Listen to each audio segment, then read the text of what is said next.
Biology Class 11 Chapter 20 Locomotion and Movement Audio Book. Let's start. Movement is one of the significant features of living beings. Animals and plants exhibit a wide range of movements. Streaming of protoplasm in the unicellular organisms like amoeba is a simple form of movement. Movement of cilia, flagella and tentacles are shown by many organisms. Human beings can move limbs, jaws, eyelids, tongue, etc. Some of the movements result in a change of place or location.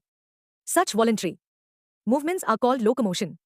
Walking, running, climbing, flying, swimming are all some forms of locomotory movements.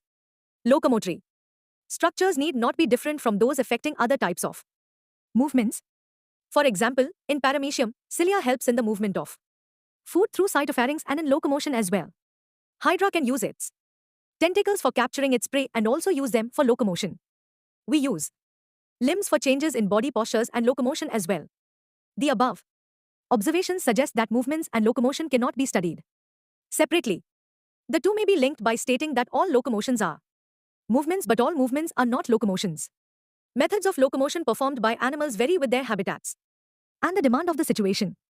However, locomotion is generally for search of food, shelter, mate, suitable breeding grounds, favorable climatic conditions or to escape from enemies' predators. 20.1 types of movement. Cells of the human body exhibit three main types of movements, namely amoeboid, ciliary and muscular. Some specialized cells in our body like macrophages and leukocytes in blood exhibit amoeboid movement.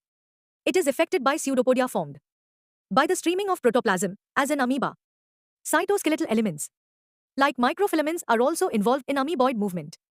Ciliary movement occurs in most of our internal tubular organs which are lined by ciliate epithelium. The coordinated movements of cilia in the trachea help us in removing dust particles and some of the foreign substances inhaled along with the atmospheric air. Passage of ova through the female reproductive tract is also facilitated by the ciliary movement. Movement of our limbs, jaws, tongue, etc. require muscular movement. The contractile property of muscles are effectively used for locomotion and other movements by human beings and majority of multicellular organisms. Locomotion requires a perfect coordinated activity of muscular, skeletal and neural systems. In this chapter, you will learn about the types of muscles, their structure, mechanism of their contraction and important aspects of the skeletal system. 20.2 muscle. You have studied in chapter 8 that the cilia and flagella are the outgrowths of the cell membrane. Flagellar movement helps in the swimming of spermatozoa, maintenance of water current in the canal system of sponges, and in locomotion of protozoans like euglena. Muscle is a specialized tissue of mesodermal origin. About 40 to 50% of the body weight of a human adult is contributed by muscles. They have special properties like excitability, contractility, extensibility and elasticity. Muscles have been classified using different criteria, namely location, appearance and nature of regulation of their activities. Based on their location, three types of muscles are identified: I, skeletal, 2, visceral and 3, cardiac. Skeletal muscles are closely associated with the skeletal components of the body. They have a striped appearance under the microscope and hence are called striated muscles. As their activities are under the voluntary control of the nervous system, they are known as voluntary muscles too. They are primarily involved in locomotory actions and changes of body postures. Visceral muscles are located in the inner walls of hollow visceral organs of the body like the alimentary canal, reproductive tract, etc. They do not exhibit any striation and are smooth in appearance. Hence, they are called smooth muscles, non-striated muscle. Their activities are not under the voluntary control of the nervous system and are therefore known as involuntary muscles. They assist, for example, in the transportation of food through the digestive tract and gametes through the genital tract. As the name suggests, cardiac muscles are the muscles of heart. Many cardiac muscle cells assemble in a branching pattern to form a cardiac muscle. Based on appearance, cardiac muscles are striated. They are involuntary in nature as the nervous system does not control their activities directly. Let us examine a skeletal muscle in detail to understand the structure and mechanism of contraction. Each organized skeletal muscle in our body is made of a number of muscle bundles or fascicles held together by a common collagenous connective tissue layer called fascia. Each muscle bundle contains a number of muscle fibers, figure 20.1. Each muscle fiber is lined by the plasma membrane called sarcolemma, enclosing the sarcoplasm. Muscle fiber is a syncytium as the sarcoplasm Contains many nuclei. The endoplasmic reticulum, i.e., sarcoplasmic reticulum of the muscle fibers is the storehouse of calcium ions. A characteristic feature of the muscle fiber is the presence of a large number of parallelly arranged filaments in the sarcoplasm called myofilaments or myofibrils. Each myofibril has alternate dark and light bands on it. A detailed study of the myofibril has established that the striated appearance is due to the distribution pattern of two important proteins, actin and myosin. The light bands contain actin and is called I band or isotropic band, whereas the dark band called A or anisotropic band contains myosin. Both the proteins are arranged as rod-like structures, parallel to each other and also to the longitudinal axis of the myofibrils. Actin filaments are thinner as compared to the myosin filaments, hence are commonly called thin and thick filaments respectively. In the center of each I band is an elastic fiber called Z line which bisects it. The thin filaments are firmly attached to the Z line. The thick filaments in the A band are also held together in the middle of this band by a thin fibrous membrane called M line. The A and I bands are arranged alternately throughout the length of the myofibrils. The portion of the myofibril between two successive Z lines is considered as the functional unit of contraction and is called a sarcomere, figure 20.2. In a resting state, the edges of thin filaments on either side of the thick filaments partially overlap the free ends of the thick filaments leaving the central part of the thick filaments. This central part of thick filament, not overlapped by thin filaments, is called the H zone. Though X structure of contractile proteins. Each actin, thin filament is made of two F filamentous actins, helically wound to each other. Each F actin is a polymer of monomeric G globular actins. Two filaments of another protein, tropomyosin, also run close to the F actins throughout its length. A complex protein, troponin, is distributed at regular intervals on the tropomyosin.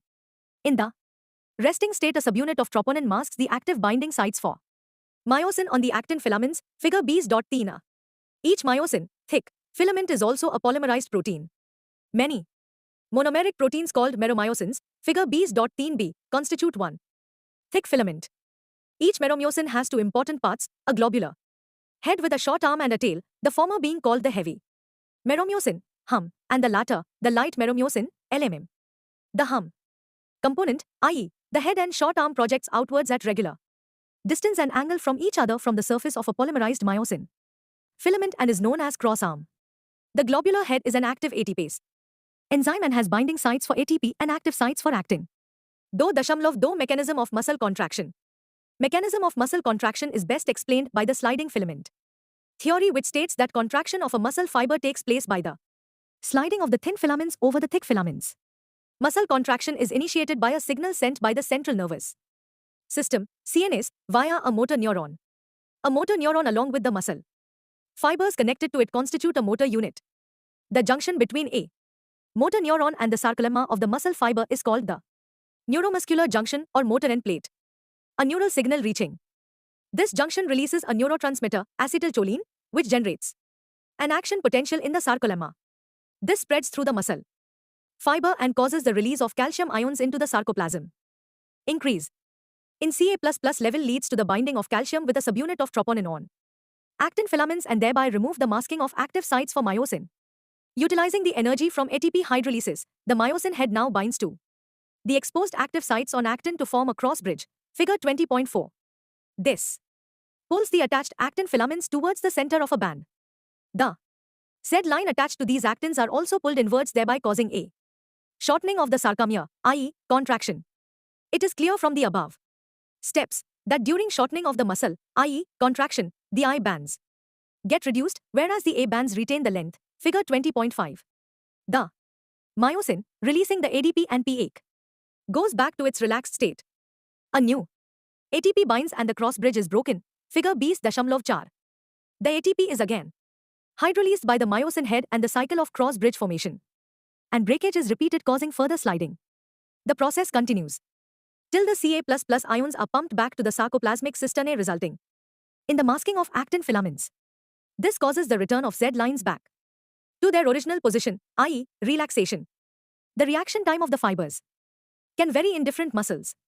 Repeated activation of the muscles can lead to the accumulation of lactic acid due to anaerobic breakdown of glycogen in them, causing fatigue. Muscle contains a red-colored oxygen storing pigment called myoglobin. Myoglobin content is high in some of the muscles which gives a reddish appearance. Such muscles are called the red fibers. These muscles also contain plenty of mitochondria which can utilize the large amount of oxygen stored in them for ATP production. These muscles, therefore, can also be called aerobic muscles. On the other hand, some of the muscles possess very less quantity of myoglobin and therefore appear pale or whitish. These are the white fibers. Number of mitochondria are also few in them, but the amount of sarcoplasmic reticulum is high. They depend on anaerobic process for energy. 20.3 skeletal system. Skeletal system consists of a framework of bones and a few cartilages. This system has a significant role in movement shown by the body. Imagine chewing food without jaw bones and walking around without the limb bones. Bone and cartilage are specialized connective tissues. The former has a very hard matrix due to calcium salts in it, and the latter has slightly pliable matrix due to chondroitin salts. In human beings, this system is made up of 206 bones and a few cartilages. It is grouped into two principal divisions, the axial and the appendicular skeleton. Axial skeleton comprises 80 bones distributed along the main axis of the body. The skull, vertebral column, sternum and ribs constitute axial skeleton. The skull, figure 20.6, is composed of two sets of bones, cranial and facial, that totals to 22 bones. Cranial bones are 8 in number. They form the hard protective outer covering, cranium for the brain. The facial region is made up of 14 skeletal elements which form the front part of the skull. A single U-shaped bone called hyoid is present at the base of the buccal cavity, and it is also included in the skull. Each middle ear contains 3 tiny bones, malleus, incus and stapes, collectively called ear ossicles. The skull region articulates with the superior region of the vertebral column with the help of 2 occipital condyles, dicondylic skull. Our vertebral column, figure 20.7, is formed by 26 serially arranged units called vertebrae and is dorsally placed. It extends from the base of the skull and constitutes the main framework of the trunk. Each vertebra has a central hollow portion, neural canal, through which the spinal cord passes. First vertebra is the atlas and it articulates with the occipital condyles. The vertebral column is differentiated into cervical, 7, thoracic, 12, lumbar, 5, sacral, eight-fused, and coccygeal, eight-fused, regions. Starting from the skull, the number of cervical vertebrae are 7 in almost all mammals, including human beings.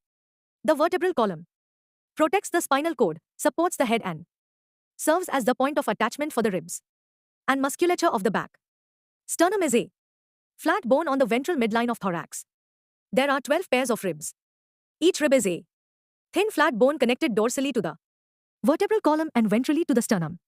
It has 2 articulation surfaces on its dorsal end and is hence called bicephalic. First 7 pairs of ribs are called true ribs. Dorsally, they are attached to the thoracic vertebrae and ventrally connected to the sternum with the help of hyaline cartilage.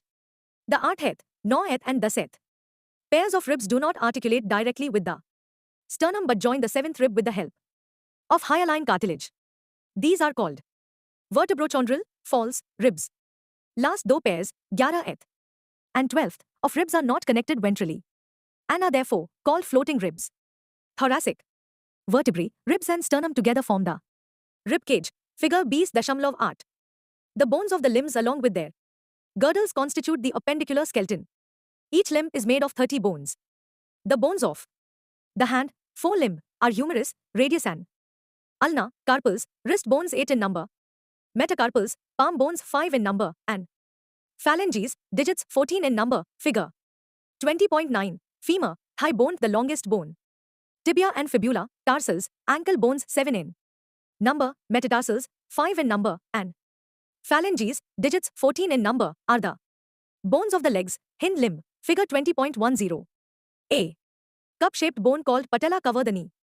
Ventrally, kneecap, pectoral and pelvic girdle bones help in the articulation of the upper and the lower limbs, respectively with the axial skeleton. Each girdle is formed of 2 halves. Each half of pectoral girdle consists of a clavicle and a scapula, figure 20.9. Scapula is a large, triangular flat bone situated in the dorsal part of the thorax between the 2nd and the 7th ribs. The dorsal, flat, triangular body of scapula has a slightly elevated ridge called The spine which projects as a flat, expanded process called the acromion. The clavicle articulates with this. Below the acromion is a depression called the glenoid cavity which articulates with the head of the humerus to form the shoulder joint. Each clavicle is a long, slender bone with two curvatures. This bone is commonly called the collar bone. Pelvic girdle consists of two coxal bones. Figure 20.10. Each coxal bone is formed by the fusion of three bones ilium, ischium and pubis. At the point of fusion of the above bones is a cavity called acetabulum to which the thigh bone articulates.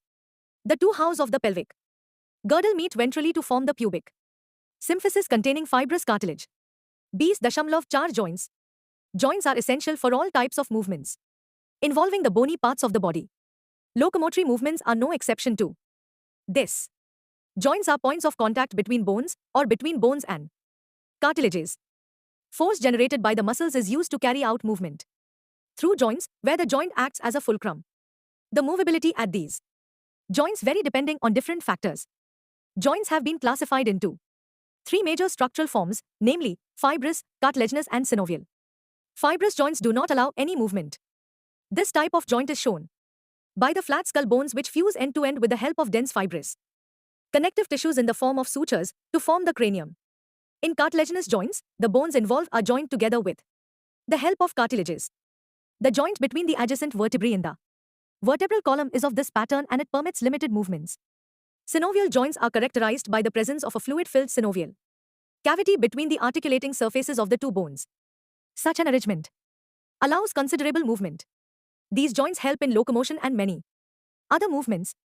Ball and socket joint, between humerus and pectoral girdle, hinge joint, knee joint, pivot joint, between atlas and axis, gliding joint, between the carpals, and saddle joint, between carpal and metacarpal of thumb, are some examples. 20.5 Disorders of muscular and skeletal system. Myasthenia gravis, autoimmune disorder affecting neuromuscular junction leading to fatigue, weakening and paralysis of skeletal muscle. Muscular dystrophy, progressive degeneration of skeletal muscle mostly due to genetic disorder. TENI, rapid spasms, wild contractions, in muscle due to low Ca++ in body fluid. Arthritis, inflammation of joints. Osteoporosis, age-related disorder characterized by decreased bone mass and increased chances of fractures. Decreased levels of estrogen is a common cause. Gout, inflammation of joints due to accumulation of uric acid crystals. Summary. Movement is an essential feature of all living beings. Protoplasmic streaming, ciliary movements of fins, limbs, wings, etc., are some forms exhibited by animals. A voluntary movement which causes the animal to change its place is called locomotion. Animals move generally in search of food, shelter, mate, breeding ground, better climate, or to protect themselves. The cells of the human body exhibit amoeboid, ciliary, and muscular movements. Locomotion and many other movements require coordinated muscular activities. Three types of muscles are present in our body. Skeletal muscles are attached to skeletal elements. They appear striated and are voluntary in nature. Visceral muscles, present in the inner walls of visceral organs, are non-striated and involuntary. Cardiac muscles are the muscles of the heart. They are striated, branched, and involuntary. Muscles possess excitability, contractility, extensibility, and elasticity. Muscle fiber is the anatomical unit of muscle. Each muscle fiber has many parallelly arranged myofibrils. Each myofibril contains many serially arranged units called sarcomere, which are the functional units. Each sarcomere has a central, a band made of thick myosin filaments, and two half-I bands made of thin actin filaments on either side of it marked by Z lines. Actin and myosin are polymerized proteins with contractility. The active sites for myosin on resting actin filament are masked by a protein troponin. Myosin head contains ATPase and has ATP binding sites and active sites for actin. A motor neuron carries signal to the muscle fiber, which generates an action potential in it. This causes the release of Ca++ from sarcoplasmic reticulum.